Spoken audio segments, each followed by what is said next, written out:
Welcome to The Waters Between, a podcast about connection, community, and the power of giving in the Waccamaw region of South Carolina.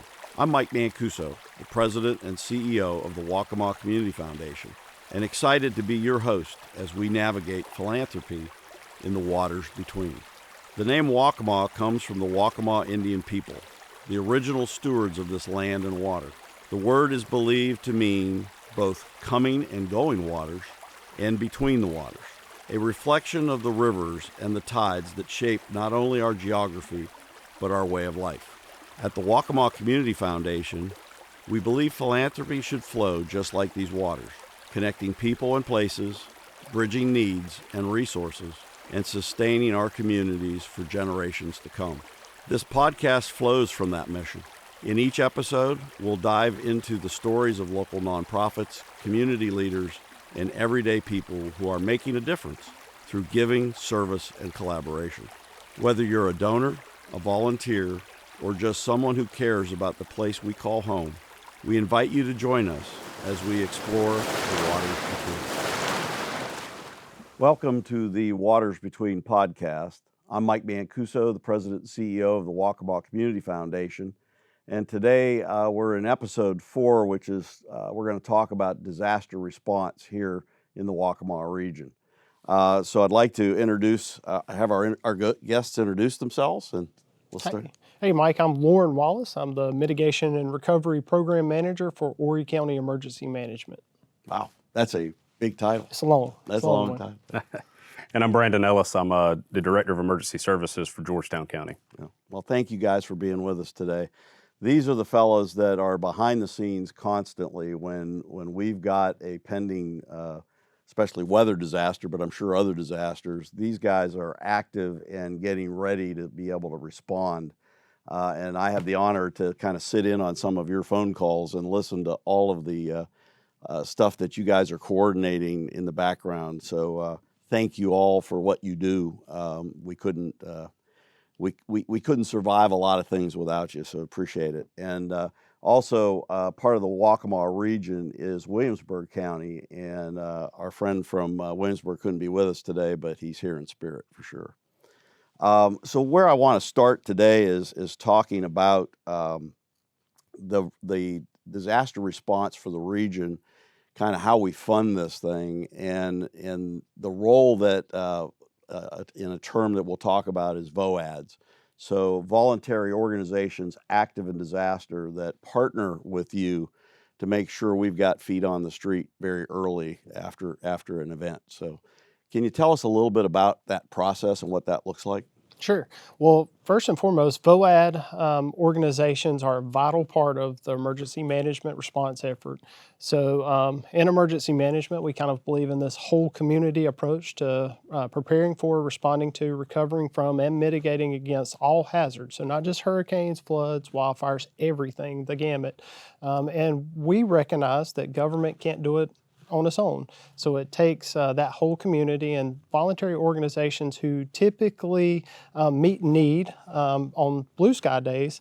You know, they really show up and when the skies turn gray and dark, and so they're a vital partner. That's first and foremost. And early on, we start with coordination calls and with those partners saying, hey, this is kind of the impacts that we're anticipating, and start mobilizing those resources to meet whatever need may be faced. Yeah, and same over in Georgetown County. Our VOAD is a very important part of our emergency response and recovery structure.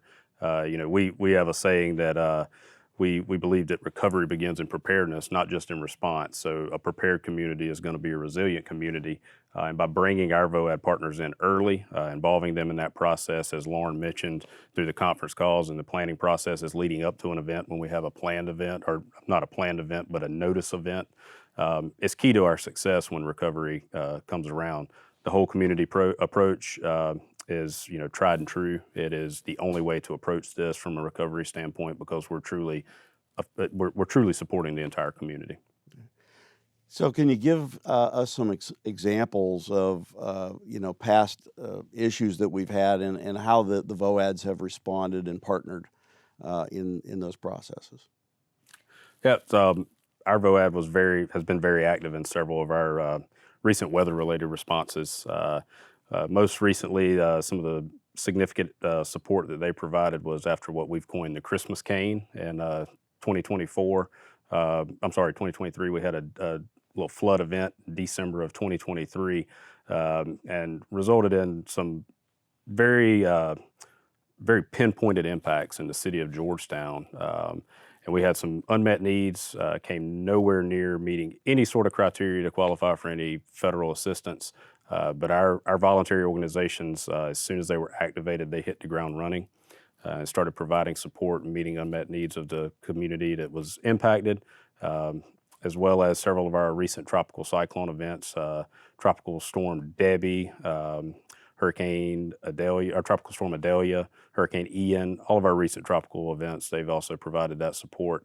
Whether it is temporary lodging, tarping roofs, repairs, case management, whatever it might be, they step up and they fill that gap either before the federal government's able to step in with relief, or either to fill the gap where the federal government can't step in with that relief at the local level. And I know you've had some recent issues as well. Yes, sir. So most recently was the Covington Drive wildfire in the Carolina Forest area. Geographically kind of limited to that area, but we saw a big need. So one of the first things that our VOAD partners did was establish a shelter, an evacuation shelter for those who were evacuated from that immediate area where the fire was at. And then they transitioned into responder shelter when the folks were able to go back. And so that's one key piece that they did. And then along with that, it comes feeding the population. So kind of what Brandon was talking about. So typically our VOAD partners, when someone's been impacted, they're looking to meet that need. And some of the first needs are housing and meals and hydration. And so our VOAD partners went into work doing that. And then comes the flood of donations. So there's a lot of people within the community, has really good intent. And so while our VOAD partners were dealing with that shelter and hydration piece for both responders and those impacted, they immediately had to transition into what do we do with all of the stuff that people were dropping off? And so our voluntary partners typically do donation management and volunteer management as well. So that was our most recent example of VOAD in action. Yeah. Well, and I'm glad you mentioned that. So part of the Waccamaw Community Foundation is actually part of both of the VOADs. And we are there as a partner to really help raise the funds to pay for this stuff.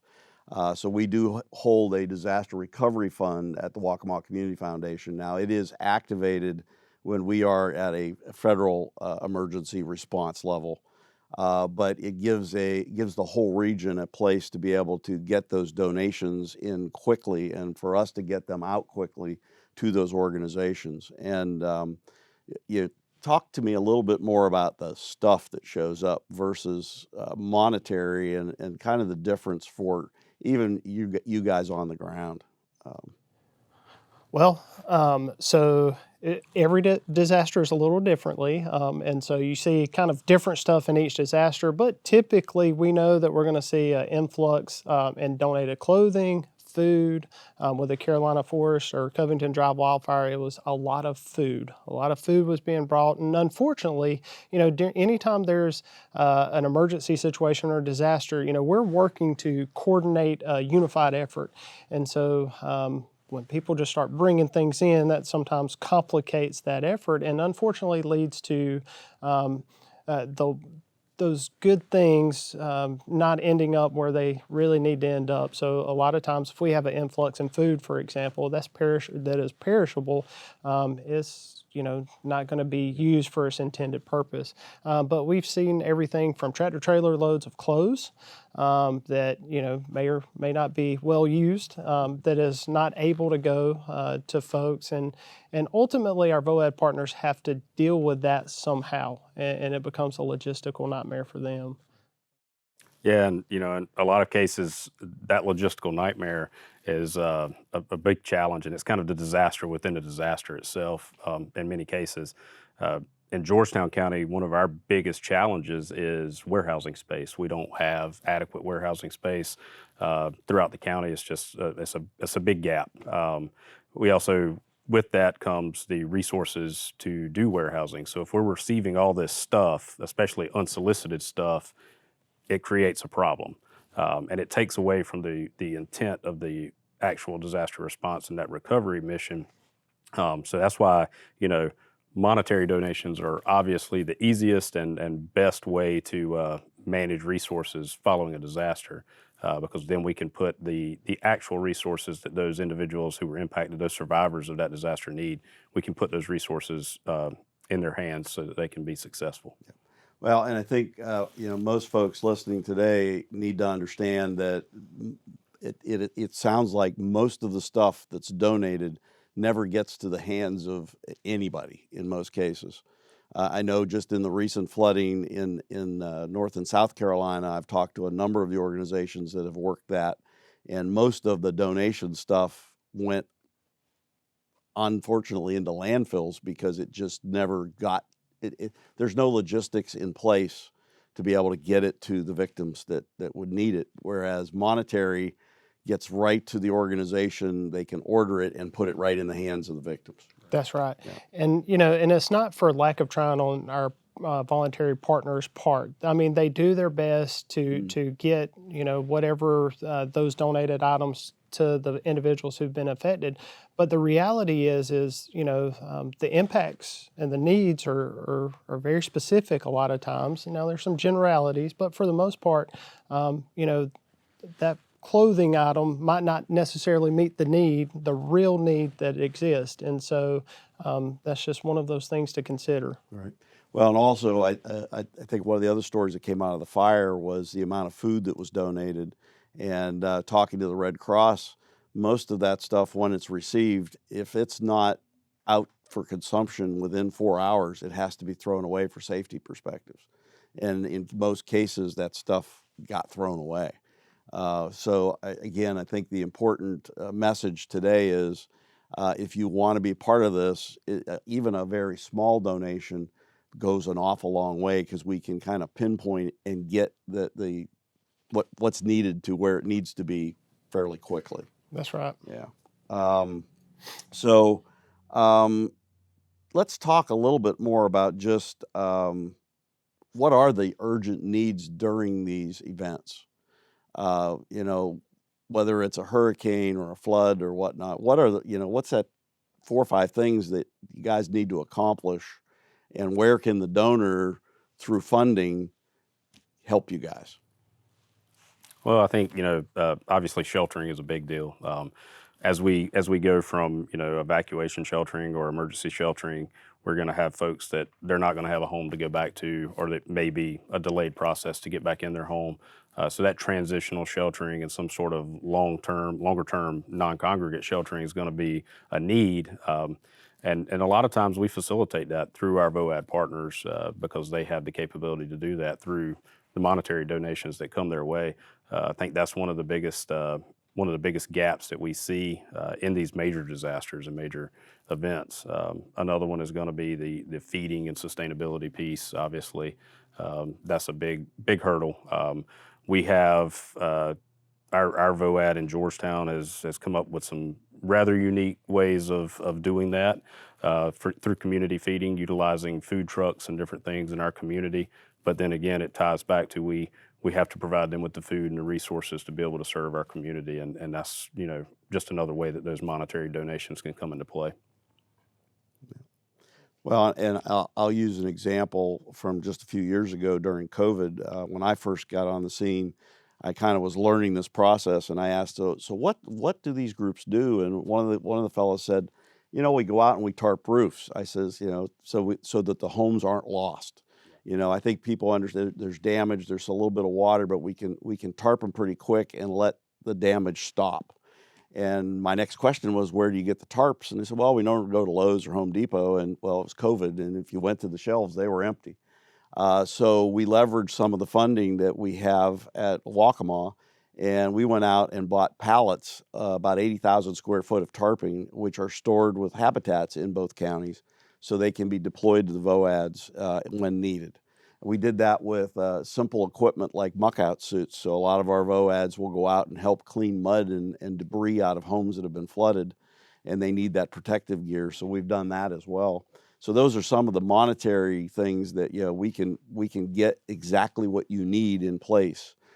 So I think that's why it's so important to be when you're considering helping during these times, please consider just donating, even if it's a small amount. And we're gonna put up the PSA that we use to kind of talk to everybody about how they can donate in the Waccamaw region, which covers Horry, Georgetown, and Williamsburg County. So it stays right here in the local community. When disaster strikes, we all want to help, but donated items often slow recovery and rarely reach survivors. The WCF Disaster Relief Fund supports local response teams coordinated through emergency management to deliver exactly what's needed fast. Every gift matters. Give smart, give local. Scan to support relief now. What are the things I'd like to just kind of touch on in the last few minutes? Other things that you guys are working on, prepping for when the cone of uncertainty shows up. What's that look like and feel like in your world? Well, it's a lot of coordination. It's kind of what we do. So regionally, so it's interesting. You're talking about you serve Horry, Georgetown, and Williamsburg County. So similarly, kind of hurricane specific, we are together in the Northern Hurricane Region, used to be called the Northern Hurricane Conglomerate. And so we are having regular coordination calls amongst ourselves. So leading up to any event, we do the same thing with the VOAD. So emergency management is kind of an ex officio member of VOAD. We're not a VOAD member, but we kind of help guide the process and encourage the 4 C's of VOAD, which is coordination, collaboration, cooperation, and communication.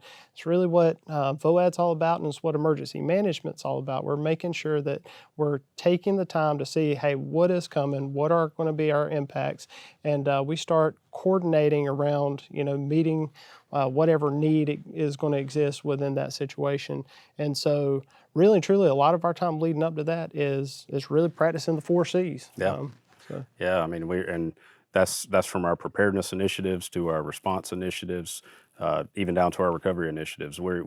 We try, as we share so many common boundaries in our region that specifically along the coast, we have to operate in lockstep. We have to be together, and we're in sync. A lot of times we're having coordination calls amongst ourselves before we have state coordination calls. Specific to the VOADs, you mentioned earlier, you sat in on several of our calls. Mm-hmm. We're involving our VOADs at the very start, because the sooner they're involved in the process through that response, they can identify what the recovery mission is going to be as we're responding to that disaster. So we start with the preparedness piece all the way through response and recovery with them, because we believe that a prepared community is going to be a resilient community in the face of disaster. Yeah, well, we appreciate all the hard work you guys do behind the scenes, and again, I've had the honor of sitting in on your phone calls and the intricacy of what you're dealing with to get ready to make sure everybody here is protected is just phenomenal. I want to touch on, before we close, a little bit more about funding during these times. So when we kind of start to get activated as a VOAD, the foundation goes to work behind the scenes on the funding side. So the first thing you will see if you go to our website, which is waccamawcf.org, we changed that website to a disaster recovery format, and you're going to get a pop-up right when you open up the website that's going to give you directions on how to give, and talk a little bit about not giving stuff, but funds. And believe it or not, a $10 or a $20 donation goes a long way in this process. And so we open that up immediately for folks to give. The backside of this is we are refreshing with our VOAD members how to get the funding from us. And we have a rapid granting process, so as soon as we know what the need is, they can get that request to us and we can get the grant out to them, and we do it electronically, so there's no checks in the mail. The money's moving so that they've got it fairly quickly. Also on the backside, we are then reaching out to all of the donors that have told us in the past and have supported disasters here in the past that we're gonna possibly need more funding. And so we're working behind the scenes to get that lined up. So if, God forbid, it does land, we're ready to do that. And that also includes a business contingency plan for us. You know, at the end of the day, if I don't have internet or electricity, we can't grant money. So we're making sure we've got teams outside of the hit region so that we can continue to function to support what's going on the ground here. So I think it's important for our viewers to understand what that looks like. At the end of our podcast today, we're going to put up a couple spots to educate you a little bit more on what goes on in disaster recovery here, and also our contact information so that you can learn more. Any final words for the group on how to prepare for this? You know, I think we haven't touched anything on how to be ready for these events. Well, first and foremost, thank you for everything that you guys do. That definitely does help our organizations better respond and meet need. So a few things we tell everybody. First and foremost, be prepared. So know your hazards, know your risks, be prepared, have a plan. And you know, even as we're talking, this is helping the community understand you know, how to plan for what may come. But the other thing is anybody who's interested, there's all kind of great organizations that are members of our VOAD and COAD. You know, get connected with them pre-event. I mean, just get to know kind of the work that they do and the work they do during a disaster, and just be prepared for what may come. Yep. Yeah. I echo what Lauren said. Thank you for the work you guys do and being active participants in our VOAD as well. We would not be as successful in disaster response and recovery without your support. You know, we also encourage folks to have a plan, build a kit, know your hurricane evacuation zone this time of year. But also, you know, a selfish plug, we're building an extra layer of capacity in our VOAD now where we're engaging with our houses of worship. It's often an underutilized resource in our communities. And we're trying to build that ministerial task force is what we're going to call it. So if you're interested in that, or you're watching this, if your church or house of worship's interested, please feel free to reach out to us at Georgetown County so we can help bring you into fold with that, because we think that's another way that we can assist our community moving forward. That's wonderful. Well, thank you. And again, appreciate all the heavy lifting you guys do behind the scenes all the time. Keeping our community safe. And thank you for joining us today. Again, at the end of the podcast, there'll be contact information. Please reach out with any questions you may have, and make it a great day. I'm Mike Mancuso, the Executive Director for the Waccamaw Community Foundation. We are your community foundation for Horry, Georgetown, and Williamsburg counties here in South Carolina. I'm here today to talk about disaster preparedness. The foundation works with our region's volunteer organizations active in disasters to make sure they have the resources needed to help our region in times of disaster. These are the organizations that stand right alongside our government partners to ensure every person is cared for in these difficult circumstances. They activate to feed and shelter those most affected by disaster.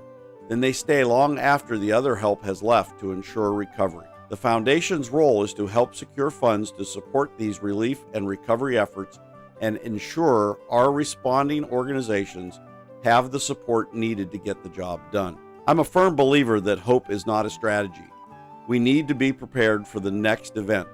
As the saying goes here in the Waccamaw region, it's not if there will be the next storm, it's when there will be the next storm. Help us be prepared for the next storm by donating to the Waccamaw Community Foundation, that's WCF, Disaster Recovery Fund today, so we are ready for tomorrow.